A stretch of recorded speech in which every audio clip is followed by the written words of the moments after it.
Second video डेटाबेसको। अब हिजोसम्म हामीले पढेको थियौँ वाट इज डेटा, डेटाको बारेमा थोरै कन्सेप्टहरू राखेको थियौँ। त्यसपछि हामीले इन्फर्मेसनको बारेमा पनि सिकेको थियौँ। अब यदि त्यो भिडियो हेर्नुभएको छैन भने प्लिज त्यो फर्स्टवाला भिडियो हेर्नु, त्यसपछि डेटाबेसमा आउनु होला सेकेन्ड भिडियोमा हैन। अब आज चाहिँ सेकेन्ड भिडियोमा हामीले डेटाबेसको बारेमा पढ्नेछौँ। डेटाबेस के हो एक्चुअली हैन, हामीले डेटाको बारेमा बुझ्यौँ हैन, इन्फर्मेसनको बारेमा बुझ्यौँ र अब डेटाबेस त्यही दुईटासँग रिलेटेड छ। यदि त्यो दुईटा जान्नुभएको छैन भने प्लिज ब्याक हुनु, त्यो भिडियो हेर्नु, त्यसपछि मात्र यो भिडियो हेर्नु होला। अब डेटाबेस भनेको के भन्दाखेरि पहिला फर्स्ट डेफिनेसनबाट स्टार्ट गरौँ। A database is a collection of related data organise in a way that data can be easily accessed and manage and updated. For example मैले रियल वर्ल्डको इक्जाम्पल लिन्छु। जहिले पनि स्टुडेन्टलाई सिकाउँदाखेरि रियल वर्ल्ड इक्जाम्पल दिएर मात्र सिकाउनुपर्छ, नत्र बुझ्न गाह्रो हुन्छ। त्यही भएर मैले रियल वर्ल्डको इक्जाम्पल दिँदैछु। अब के छ भने हाम्रो जति पनि मोबाइलमा हाम्रो कन्टेन्टहरू हुन्छ नि त, कन्टेन्ट भन्नाले युट्युब हेर्छौँ, युट्युबमा भिडियोहरू त हामीले सबैले हेर्छौँ होइन। त्यो भिडियोहरू कसरी आउँछ होइन, कहाँबाट आउँछ? जस्तै अब पहिला डायरीमा हामीले लेख्थ्यौँ, के अरे फोन नम्बरहरू कसैको टिप्न थियो भने डायरीमा टिप्थ्यौँ। आजभोलि मोबाइलमा टिप्छौँ होइन। मोबाइलमा त्यो जमाना गयो नि त होइन। अनि आजभोलि अब केही टिकट बुक गर्नु पऱ्यो भने हामीले अनलाइनमै बुक गर्छौँ, कहिले पनि गएर अफलाइनमा धेरै आजभोलि कमै भयो कि अनलाइन के अरे अनलाइनमै हुन्छ धेरै जसो ट्रान्जेक्सनहरू। अनि पेमेन्टहरू यताउता पैसा तिर्न पऱ्यो भने हामीले मोबाइल पेमेन्टै गर्छौँ होइन। यी सेवा हाम्रो खल्ती त्यसै ब्याङ्कबाटै ट्रान्सफर गरिदिन्छौँ। यो सबै के भयो भने आजको मोडर्न एज जहाँ चाहिँ हाम्रो डेटाबेस युज भइरहेछ कि सानो चिजमा है। हजुर ख्याल गर्नु, इन्जिनियरिङ पढ्दै हुनुहुन्छ त्यही भएर ख्याल गर्नुपर्छ यस्तो सानो कुराहरू। अब जस्तै युट्युबको कन्टेन्टहरू मैले भने, फेसबुकको कन्टेन्टहरू भने होइन, युट्युबमा हाम्रो भिडियोहरू सर्च गर्छौँ, त्यो सर्च गर्दाखेरि त्यो भिडियो कसरी आउँछ, कहाँबाट आउँछ, त्यो एउटा डेटाबेसमा स्टोर भएको हुन्छ। त्यो डेटाबेसबाट एक्सेस गर्ने हो केले हाम्रो मोबाइलले हामीले जुन कन्टेन्ट खोजिरहेको हुन्छ नि युट्युबमा। अब कार्टुन खोजिरहेको हुन्छ, कसैले के अब कुनै भिडियो खोजिरहेको हुन्छ, त्यहाँ टाइप गरेर हामीले सर्च गर्दाखेरि डेटाबेसको थ्रु डेटाबेसमा सर्च गर्छ उसले, डेटाबेसमा सर्च गरेर हामीलाई दिने हो होइन। अब त्यस्तै फेसबुकमा पनि हामीले कसैको प्रोफाइल चेक गर्नु पऱ्यो भने प्रोफाइल उसको नाम हानेपछि सर्च गरेपछि उसको इन्फर्मेसन लगभग आउँछ नि त। उसले जति पनि स्टोर गरेको छ आफ्नो फेसबुकमा, जति पनि राखेको छ त्यो चाहिँ हामीले एक्सेस गर्न सकिन्छ, हामीलाई थाहा हुनसक्छ होइन। त्यसै गरी हाम्रो अब रिजल्टको कुरा गरौँ। हाम्रो एसईको रिजल्ट पब्लिस हुँदा होइन, 11-12को रिजल्ट पब्लिस हुँदाखेरि कसरी हुन्छ भन्दाखेरि हामीले सिम्बल नम्बर दिए हुन्छ होइन। त्यो सिम्बल नम्बर हामीले टाइप गरेर एसएमएस गरेपछि उसले डेटाबेसमा चेक गर्छ, त्यो सिम्बल नम्बर चेक गर्छ। अनि डेटाबेसमा सर्च गरिसकेपछि हामीलाई जसको रिजल्ट चाहिएको, जुन सिम्बल नम्बरको मान्छेको रिजल्ट चाहिएको त्यहीको मात्र आउँछ नि त। हामीलाई सबैको त आउँदैन, एउटा जुन पार्टिकुलर पर्सनको त्यसैको मात्र रिजल्ट आउँछ नि त होइन, पुरैको त आउँदैन नि त होइन। यो चाहिँ डेटाबेसको कारणले हो। डेटाबेसमा अब सफ्टवेयरहरू हुन्छ नि, त्यो सफ्टवेयरहरूले अब छनौट गरेर जुन पार्टिकुलर पर्सनलाई इन्फर्मेसन चाहियो त्यो इन्फर्मेसन चाहिँ उसलाई प्रोभाइड गर्ने काम गर्छ। यो चाहिँ हाम्रो रियल वर्ल्डको इक्जाम्पल हो। अब कम्प्युटरमा कस्तो हुन्छ भन्दाखेरि कम्प्युटरमा हामीले अब जति पनि इन्फर्मेसनहरू पुट गर्छौँ नि हामीले, मैले ब्याक गरेँ होइन, हिजो म बताउँछु मैले के भनेको थिएँ, हाम्रो जति पनि सिङ्गल पिस छ नि त, जस्तै ABC 10 काठमाडौँ 11, यो सिङ्गललाई चाहिँ हामीले के भनिन्छ भन्दाखेरि डेटा भनिन्छ। यदि डेटालाई एउटा अर्गनाइज फर्ममा स्टोर गरेर राखेको छ, यो अर्गनाइज हो, टेबलमा हामीले यदि स्टोर गर्छौँ भने यो के भयो, अब यो कम्प्लिट एउटा इन्फर्मेसन भयो। यदि सिङ्गल हामीले डेटा भनिन्छ, किनभने यो कम्प्लिट छैन, त्यही भएर यसलाई डेटा मात्र भनिन्छ। यदि त्यो डेटा मिलेर इन्फर्मेसन प्रोभाइड गर्छ होइन।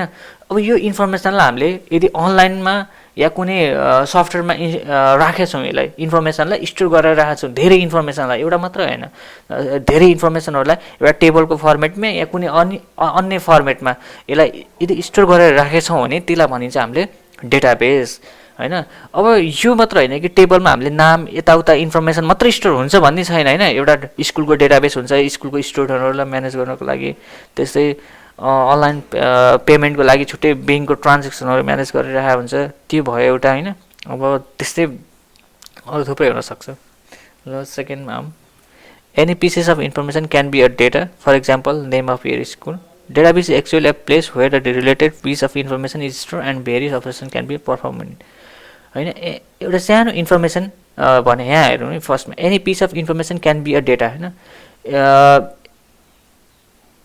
जुन पनि एउटा इन्फर्मेसन हुन्छ, मैले भने नि इन्फर्मेसन यो सबै इन्फर्मेसन केले मिलेर बनियो, डेटाले त मिलेर बनियो नि त। त्यही भन्नु खोजेको, any pieces of information can be a data. For example name of school, एउटा तिम्रो स्कुल छ नि, त्यो स्कुल एउटा स्कुलको नाम के हुने भयो, एउटा डेटा हुने भयो। अब तिम्रो स्कुल होइन, तिम्रो स्कुलको एड्रेस, तिम्रो स्कुलको फोन नम्बर, तिम्रो स्कुलको इमेल, यदि सबै मिलेर त्यो डेटा मिलेर के बन्ने भयो, एउटा इन्फर्मेसन मिल्ने भयो। Database is actually a place where the related piece of information is stored. मैले भने नि डेटाबेसमा के हुन्छ भने तिम्रो जति पनि इन्फर्मेसनहरू छ नि त्यो डेटा मिलेर एउटा इन्फर्मेसन बन्छ। त्यो इन्फर्मेसनलाई हामीले स्टोर गर्ने ठाउँलाई नै डेटाबेस भनिन्छ। And various operation can be a perform on it होइन, यो इन्फर्मेसनहरू हामीले यसमा पर्फर्म गरिन्छ। अब फेरि म एकचोटि भन्छु, म एकचोटि रिपिट गर्छु होइन। हामीले यो इन्फर्मेसन हाम्रो डेटाहरू हुन्छ नि त, डेटा अलग अलग हुन्छ। तिम्रो जस्तै फेसबुकमा तिम्रो यो के अरे एकाउन्ट क्रिएट गर्ने बेला तिम्रो यो फर्स्ट नेम, लास्ट नेम, तिम्रो फोन नम्बर, तिम्रो एज होइन, सबै कुराहरू उसले मागेर के गर्छ भने इमेल एड्रेस होइन, सबै कुराहरू मागेर उसले के गर्छ आफ्नो सर्भरमा स्टोर गर्ने काम हो। सर्भर भनेको के भन्दाखेरि जहाँ उसले इन्फर्मेसनहरू स्टोर गर्ने ठाउँ हो। अब डेटाबेस सर्भर भन्यो भने डेटाबेस भन्यो नि, अहिले डेटाबेसको केसमा छ त्यो सबै आफ्नो हाम्रो जति पनि कुराहरू माया हुन्छ नि, first name, last name, email address, phone number, यताउता एजहरू सबै चिज चाहिँ फेसबुकले के गर्छ भने आफ्नो डेटाबेसमा स्टोर गरेर राख्छ। जब त्यो आफूले फेसबुक आइडी, तिमीले फेसबुक आइडी बनाउँछौ, बनिसकेपछि अरू कुनै साथीले तिम्रो नाम सर्च गर्दाखेरि फेसबुकमा के आउँछ, तिम्रो नाम आउँछ नि त होइन। तिम्रो नाम सर्च गरेपछि तिम्रो प्रोफाइल त आउँछ होइन। किन आयो भन्दाखेरि उसले फेसबुकले आफ्नो सर्भरमा राखेको छ, त्यही के अरे आफ्नो डेटाबेसमा राखेको छ। त्यही भएर उसले कसैले तिम्रो नाम सर्च गर्दाखेरि फेसबुकमा आउँछ होइन। त्यो डेटाबेसमा उसले स्टोर गरेर मात्र आएको। यदि तिमीले फेसबुक एकाउन्टै बनाउँथेन भने सर्च गरेर आउँथेन। त्यो भयो एउटा होइन।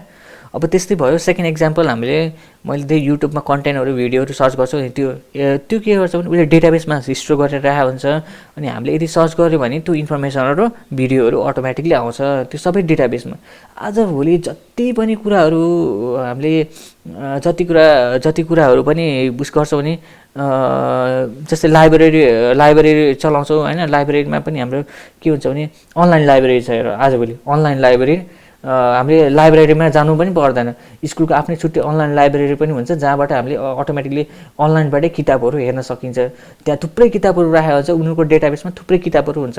अनि त्यो किताबहरू हामीले अनलाइनबाट उस गर्न पनि सक्छौँ। त्यो कहाँ हुन्छ, कसरी भयो त्यो, उनीहरूले स्कुलले अनलाइन डेटाबेसमा उनीहरूले छुट्टै बुकहरूको एउटा फर्मेटहरू राखेको हुन्छ होइन, पिडिएफ राखेको हुन्छ। त्यो चाहिँ स्टुडेन्टले सर्च गरेर त्यो डेटाबेसबाट एक्सेस गरेर चलाउन सक्छ। यसरी डेटाबेसको भएको यहाँ भन्दा पनि धेरै कुराहरू छ, त्यो इन्टरनेटमा हेर्नु होला। अब त्यस्तो अब डेटाबेस म्यानेजमेन्ट सिस्टम डिबिएमएस अर्थात् डिबिएमएस हाम्रो टपिक स्टार्ट हुने चाहिँ यहीँबाट हो। अब एउटा डिबिएमएस भनेको के भन्दाखेरि हामीले जति पनि डेटाबेसमा हामीले इन्फर्मेसनहरू स्टोर गरेर राखेको छौँ होइन।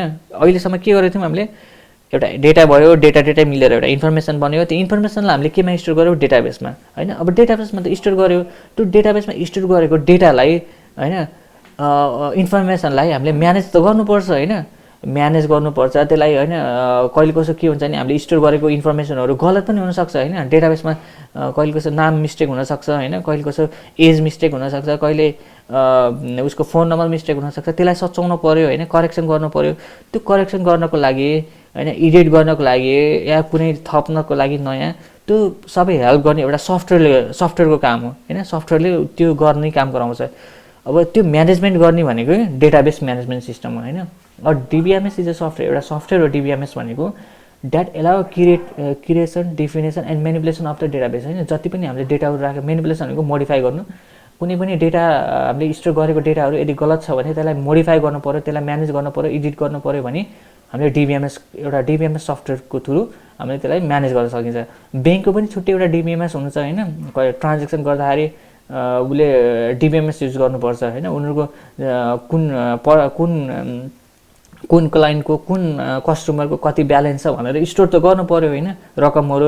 अनि कति उसले एटिएमबाट निकालेको छ, कति उसले ब्याङ्कमा अहिले कति खातामा छ होइन। त्यो सबै केमा एउटा डेटाबेसले त्यसले ह्यान्डल गर्ने काम गर्छ कि। बिना डेटाबेस ब्याङ्कले पनि काम गर्न सक्दैन होइन। अब मैले भने डेटाबेस डिबिएमएस चाहिँ हामीलाई किन चाहिन्छ भने डेटाबेसमा जति पनि इन्फर्मेसन स्टोर छ यदि त्यो गलत छ भने त्यसलाई सुधार्नको लागि या कुनै फाइल मिस छ भने त्यो फाइललाई एड गर्नको लागि हैन या कुनै त्यहाँ भएको फाइललाई डिलिट गर्नको लागि हामीले डिबिएमएस एउटा सफ्टवेयर चाहिन्छ, हामीलाई जरुरत पर्छ। DBMS also provide the protection and security to database. हाम्रो डेटाबेसमा इन्फर्मेसन मात्र स्टोर गरेर हुँदैन। यदि त्यो हामीले डेटाबेसमा इन्फर्मेसन त स्टोर छ हैन, अब जो कोहीले त्यसलाई हेर्न सक्छ भने त्यो सेक्युर भएन कि हैन। तिम्रो नाम हैन, तिम्रो एज, तिम्रो फोन नम्बर, तिम्रो पासवर्डहरू अरूले हेर्न पायो भने, हेर्न सक्यो भने त्यो के सेक्युरिटी भएन नि त। डेटाबेसको त मतलबै भएन। हामीले जति पनि इन्फर्मेसन स्टोर गर्छौँ डेटाबेसमा त्यो त सेक्युर हुन पर्यो नि त। सेक्युरले प्रोभाइड गरे हुन्छ, डिबिएमएसले प्रोभाइड गरेर हुन्छ।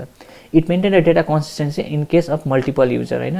कन्सिस्टेन्सी प्रोभाइड गरिरहेको हुन्छ मल्टिपल युजरको लागि। कोलाई कुन युजरलाई हामीले हेर्न एलाउ गर्ने हो, एक्सेस ग्रान्ट गर्ने हो, त्यो डेटाबेस डिबिएमएस सफ्टवेयरले म्यानेज गरिरहेको हुन्छ। सम एक्जाम्पल अफ पपुलर डिबिएमएस हैन, हाम्रो कुनै पपुलर एक्जाम्पल छ पपुलर डिबिएमएसको। पपुलर डेटाबेसलाई ह्यान्डल गर्ने काम चाहिँ एउटा डिबिएमएसले गर्छ है। त्यस्तै हाम्रो सेकेन्डमा छ माइएसक्यूएल, जसले हाम्रो डेटाबेसलाई ह्यान्डल गर्ने काम गर्छ। ओराकल छ, माइक्रोसफ्टको एक्सेस छ, हामीले यो च्याप्टरमा पढ्नेछौँ। अनि अर्को डिबिएस भन्ने छ। सबै हाम्रो सफ्टवेयरहरू हुन् हैन। आजको लागि यति। अब हाम्रो नेक्स्ट भिडियो चाहिँ आउने छ। नेक्स्ट भिडियो यदि जान्नुभएको छ भने प्लिज ठिक छ, अर्को नेक्स्ट भिडियो यहाँ सिफ्ट हुनु, नत्र भए प्लिज यो भिडियो फेरि दुबारा हेर्नु। अनि अर्को म भन्दैछु होइन, जुन रेड कलरमा दिएको छु त्यो चाहिँ डेफिनेसन हो, एक्जाममा लेख्दा हुन्छ मजाले, यही पढ्दा हुन्छ। अरू बाँकी चाहिँ एक्स्ट्रा कुराहरू जान्नको लागि पढ्न सक्नुहुनेछ। सो आजको लागि यति नै।